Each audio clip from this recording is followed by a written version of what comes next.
అమర్నాథ్ గారు, ముందుగా ఓవరాల్గా సౌత్ ఇండియాకి మోదీ రావడం అనేది ఒక ఎత్తు, అండ్ ఇక్కడ మోదీకి ఉన్న ఫాలోయింగ్ అనేది ఇంకొక కేటగిరీలో తీసుకొని తర్వాత అభివృద్ధి విషయంలో సౌత్ ఇండియాపై ఫోకస్ పెట్టింది కేంద్ర ప్రభుత్వం. సో ఇవన్నీ కూడా ఎలా కేటగరైజ్ చేయాలి, ఏం జరుగుతుంది సౌత్ ఇండియాలో, ఎటువంటి డెవలప్మెంట్స్ అవి ఎలా అర్థం చేసుకోవాలి? అంటే మొట్టమొదటిగా మన ప్రేక్షకులందరికీ నేను చెప్పాల్సింది ఏంటంటే అసలు there is no South India, North India. Okay, ఇది భారతదేశం మొత్తం అటు ఉత్తరాన హిమాలయాల దగ్గర నుంచి దక్షిణాన హిందూ మహాసముద్రం వరకు భారతదేశము మనది, భారతం అంతా ఒకటే. ఈ భూమిని ఎవరైతే తల్లి అనుకుంటారో వాళ్ళందరూ కూడా భారత్ మాతకి జై అంటారు. సో ఇది ఫస్ట్ ఆఫ్ ఆల్ మనం క్లియర్ చేసుకోవాలి. చాలా స్పష్టంగా భారతీయ జనతా పార్టీ యొక్క సిద్ధాంతం కానీ మోదీ గారి యొక్క అప్రోచ్ కానీ ఎట్లా ఉంటుందంటే భారతదేశంలో ఉన్న ప్రతి మూల సబ్కా సాత్ సబ్కా వికాస్. సో ప్రతి మూలలో ఉండే ప్రతి వ్యక్తి, ఆఖరి వరుసలో ఉండే ఆఖరి వ్యక్తికి కూడా అభివృద్ధి ఫలాలు అందాలి అనే ఏకైక ధ్యేయంతో ఆయన పనిచేస్తున్నారు. సో ఈరోజు మీరు సపోజ్ ఈవెన్ మనం ఒక డిస్కషన్ సేక్ అని కూడా చూసుకున్నా కూడా దక్షిణ భారతదేశం ఏదైతే ఈ 5 రాష్ట్రాలు ప్లస్ పుదుచ్చేరి దక్షిణ భారతదేశం ఏదైతే మనం మాట్లాడుతున్నామో దానిలో కూడా ఈరోజు లార్జెస్ట్ పొలిటికల్ పార్టీ ఎవరండి, హైయెస్ట్ ఎంపీస్ ఉన్నది భారతీయ జనతా పార్టీకి. 29 మంది ఎంపీస్తో Bharatiya Janata party highest number of representation in parliament. ఆ తర్వాత కాంగ్రెస్ పార్టీ, ఆ తర్వాత డిఎంకే పార్టీ, ఇట్లా వస్తున్నాయి.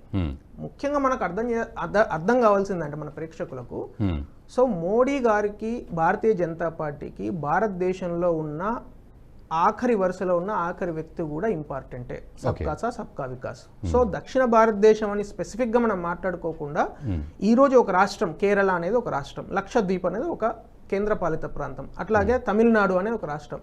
ఈరోజు తమిళనాడులో భారతీయ జనతా పార్టీ ఎప్పుడు కూడా అధికారంలో లేదు. ఈ 75 సంవత్సరాలలో ఏ రోజు కూడా భారతీయ జనతా పార్టీ అధికారంలో లేదు. కానీ ఈరోజు తమిళనాడులో ఎయిర్పోర్ట్స్ కానీ, నేను తిరుచి ఎయిర్పోర్ట్ ఏదైతే ఇనాగ్రేషన్ జరిగిందో ఎంత అద్భుతమైన ఎయిర్పోర్ట్ అండి అది. అక్కడ ప్రజలు ఎయిర్పోర్ట్ చూడ్డానికి 50 రూపాయల టికెట్ తీసుకొని వస్తున్నారు. అంటే సో ఆ కట్టిన పద్ధతి కానీ మన సంస్కృతి, మన విలువలు, వారు చైనా ప్రెసిడెంట్ వచ్చినప్పుడు కూడా వారిని మహాబలిపురం తీసుకెళ్లారు. ఇంత పెద్ద భారతదేశంలో నిజంగా సపోజ్ భారతీయ జనతా పార్టీ అధికారంలో ఉన్న ప్రాంతాలకే విదేశీ రాయబారులను కానీ విదేశీ ప్రధానమంత్రులను కానీ తీసుకెళ్లాలనే ఒక ఆలోచన ఉండుంటే మహాబలిపురం ఎందుకు తీసుకెళ్తారు? సో భారతీయ జనతా పార్టీ కానీ మోడీ గారికి కానీ approach is very clear. So ప్రతి ప్రాంతము, ప్రతి రాష్ట్రము, ప్రతి కేంద్రపాలిత ప్రాంతంలో ఉన్న ప్రతి వ్యక్తి అభివృద్ధి చెందాలి. ఈ మధ్య కాలంలో, అంటే ఈ మధ్య ఏంది ఎప్పటి నుంచో ఉందనుకోండి, ఈ సౌత్ నార్త్ డివైడ్ అనేది ఇది బ్రిటిష్ వాళ్ళు లేకుంటే పాశ్చాత్యులు కనుగొన్న ఒక థియరీ. అంటే గత ఎన్నో సంవత్సరాలుగా మనకు ఇంజెక్ట్ చేయబడ్డది, అంటే మన రక్తనాళాలలోకి ఎక్కించబడ్డది. అన్ఫార్చునేట్లీ చాలా ఇప్పటికీ బ్రిటిష్ వారసులుగా ఎవరైతే కొంతమంది ఏదైతే ఉన్నారో ఇంకా మన సొసైటీలో ఇంకా ఆ భావజాలంతో ఉన్నారో, ఆ భావజాలంతో ఉన్న వాళ్ళకు ఇంకా మనము ఇది సౌత్ వేరు నార్త్ వేరు. లాస్ట్ ఇయర్ కూడా ఒక బుక్ రాశారు నీలకంఠన్ అని, నార్త్ సౌత్ డివైడ్ అని. అంటే నేను మీకు అంటే ఈ సందర్భంగా, అంటే ఎనీవే మనం దక్షిణ భారతదేశం గురించి మాట్లాడుతున్నాం కాబట్టి ఈ సందర్భంగా నేను మన ప్రేక్షకులకు కూడా చెప్పాలనుకున్న విషయం ఏంటంటే, ప్రపంచవ్యాప్తంగా అనేక దేశాలలో అంటే రీజనల్ డిస్పారిటీ, అంటే వివిధ ప్రాంతాల మధ్య అభివృద్ధి యొక్క తేడాలను హైలైట్ చేయడానికి సౌత్ నార్త్ డివైడ్ అనేది వరల్డ్ వైడ్ ఉన్న ఫినామినా అండి. అంటే మీరు యూకేలో తీసుకున్నా కూడా నార్త్ సౌత్ డివైడ్ ఒక్కడ కూడా ఉంటుంది, రైట్? అట్లాగే మొత్తం ప్రపంచాన్ని 1980s అనుకుంటా, అప్పుడు జర్మన్ వైస్ ఛాన్సలర్ బ్రాంట్ అని, సో దెర్ ఇస్ వాళ్ళు ఏం చేస్తారంటే బ్రాంట్ లైన్ అని చెప్తారు. అంటే entire globe is divide into 2 parts, global south, global north అని. అయితే విచిత్రంగా ఏంటంటే గ్లోబల్ నార్త్ లో ఆస్ట్రేలియా ఉంటుంది. ఆస్ట్రేలియా ఎక్కడ ఉంది? సౌత్ లో ఉంటుంది, సదరన్ పార్ట్ ఆఫ్ గ్లోబ్. కానీ సోషియో ఎకనామిక్ రీజన్స్, అంటే ఎకనామిక్ డెవలప్మెంట్ కానీ సోషల్ డెవలప్మెంట్ కానీ హ్యూమన్ డెవలప్మెంట్ ఇండెక్స్లో కానీ ఏవైతే దేశాలు ముందు వరుసలో ఉంటున్నాయో అవన్నిటిని గ్లోబల్ నార్త్ అని, ఏవైతే థర్డ్ వరల్డ్ కంట్రీస్, ఏవైతే డెవలపింగ్ కంట్రీస్, ఏవైతే ఆఫ్రికా లాంటి అభివృద్ధి చెందని దేశాలు, చెందుతున్న దేశాలు, భారతదేశం లాంటి దేశాలను అవన్నీ కలిపి గ్లోబల్ సౌత్ అంటున్నారు. అయితే దాన్ని కూడా మోడీ గారు ప్రధానమంత్రి అయిన తర్వాత, ముఖ్యంగా 2014 తర్వాత ఆ మొత్తం థియరీలు అలాంటి సినారియోస్ అలాంటి ఏవైతే పారామీటర్స్ వాళ్ళు కనుక్కున్నా అవన్నిటినీ పటాపంచులు చేస్తూ, ఎందుకంటే మొన్న G20 సమావేశాలు మీరు చూసినట్టయితే మనం ఒక్కసారి రీకాల్ చేసుకుంటే చాలా అద్భుతంగా, అంటే అసలు గ్లోబల్ సౌతే ఈరోజు లీడ్ చేస్తుందా వరల్డ్ను అనే స్థాయిలో భారతదేశము విశ్వగురు దిశలో మనము ముందడుగు అనేక అడుగులు ముందుకు వేశాము అని చెప్పడానికి మొన్న G20 సమావేశాల చాలా క్లియర్ ఇండికేషన్.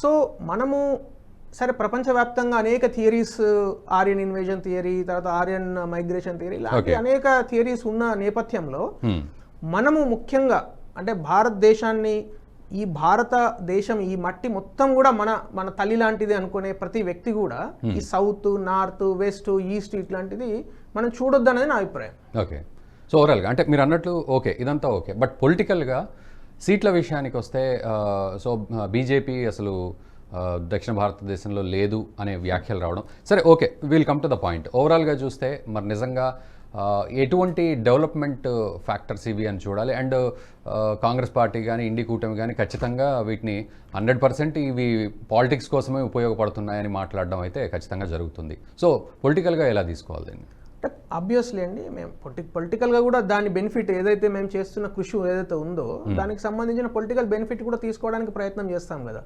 ఈరోజు సపోజ్ తమిళనాడు తీసుకున్నారనుకోండి, అన్నామలై గారు అక్కడ మా రాష్ట్ర అధ్యక్షుడు, సో అక్కడ చేసిన పాదయాత్రకు అద్భుతమైన రెస్పాన్స్ వచ్చింది. సో దాన్ని ఆబ్వియస్లీ దాన్ని ఓట్ల రూపంలోకి తీసుకోవాలనే కోరిక మాకు కూడా ఉంటుంది. 100%. మేమేమి మఠం కాదు కదా. సో అందుగురించే అటు ఇప్పుడు దక్షిణ భారతదేశంలో ఉండే ఈ 5 రాష్ట్రాలు కానీ అలాగే పాండిచ్చేరి కానీ, సో ప్రతి ప్లేస్ లో కూడా ఇవాళ తెలంగాణలో మనం దాదాపు 10 సీట్లు ఖచ్చితంగా గెలవాలి, అంటే లోక్సభలో 10 సీట్లు గెలవాలి. ఇప్పుడు మొన్ననే అసెంబ్లీ ఎలక్షన్స్ జరిగినాయి తెలంగాణలో, మనం ఒక సీట్ ఉంటుంది ఇంతకు ముందు 1 నుంచి 8 వచ్చింది, దాదాపు 6.8% నుంచి 14%. సో 14% 35% చేసుకోవడం ఎట్లా, లేకుంటే 40% చేసుకోవడం ఎట్లా అనే దాని మీద మా దృష్టి కేంద్రీకృతమైన ఉన్నది. అట్లాగే తమిళనాడులో కూడా అట్లాగే ఎట్లా పెంచుకోవడము, ఓట్ల శాతం పెంచుకోవడం. ఇంతకుముందు మనం కన్యాకుమారిలో గెలిచాం, ఇప్పుడు ఎట్లా కన్యాకుమారి గెలవాలి, కోయంబత్తూరు గెలవాలి, చెన్నై గెలవాలి, ఇట్లా కొన్ని ప్రామాణికంగా ఏవైతే మన ఓట్లు ఎక్కడైతే ఉన్నాయో భారతీయ జనతా పార్టీ అంటే ఓట్ ఎక్కడైతే ఉందో, సో ఓట్ హార్వెస్టింగ్ నేపథ్యంలో తమిళనాడు కావచ్చు, ఈవెన్ కేరళ కూడా. ఎందుకంటే కేరళలో కూడా మీకు చాలా సందర్భాలలో ఈవెన్ మనము ఇంతకుముందు రాజగోపాల్ గారు కానీ, రాజశేఖర్ జీ కానీ, వీళ్ళందరి గురించి కూడా మనం చాలాసార్లు మాట్లాడుకుంటాం. అంటే చాలాసార్లు ఎలక్షన్స్ గెలిచినా ఓడినా 10,000 ఓట్లు వచ్చినా డిపాజిట్లు రాకున్నా పోరాడుతూనే ఉంటాం చూడండి. సో అలాంటి అనేక సందర్భాలు అనేక కాన్స్టిట్యుయెన్సీస్లో ఈరోజు మోడీ గారి చరిష్మా, మోడీ గారు ఈరోజు అద్భుతమైన ఫామ్ లో ఉన్నారు కాబట్టి ఇప్పుడు కేరళలో కూడా మనకు సీట్లు వస్తాయి అనే నమ్మకం ఖచ్చితంగా ఉన్నది.